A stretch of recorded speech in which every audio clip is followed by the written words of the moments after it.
एक बार सरस्वती को यह शंका हुई कि भगवान श्री हरि मुझसे ज़्यादा गंगा से प्रेम करते हैं।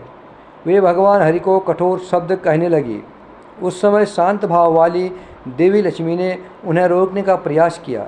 इस पर सरस्वती ने लक्ष्मी को समझा कि यह गंगा का पक्ष ले रही है और उन्हें लक्ष्मी को श्राप दे दिया, तुम नदी रूप में हो जाओ। श्राप सुनकर भी लक्ष्मी क्रोधित नहीं हुई, किंतु निर्दोष लक्ष्मी को सरस्वती का श्राप देना गंगा को अच्छा न लगा। उससे सहन न हुआ और वे बोली, हे सरस्वती, तूने बहन लक्ष्मी को अनायास ही श्राप दे दिया है, अतः मैं तुम्हें श्राप देती हूँ कि तुम भी नदी रूप में हो जाओ। गंगा की वाणी सुनकर सरस्वती और अधिक क्रोधित हुई और गंगा को भी नदी होने का श्राप दे दिया और कहा कि तुम्हें मृत्युलोक में जाकर पापियों के पापों को धोना होगा।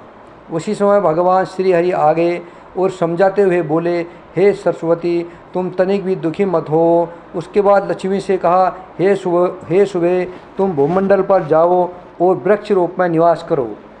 भारतवर्ष में तुम जगत कल्याणी तुलसी नाम से विख्यात होंगी।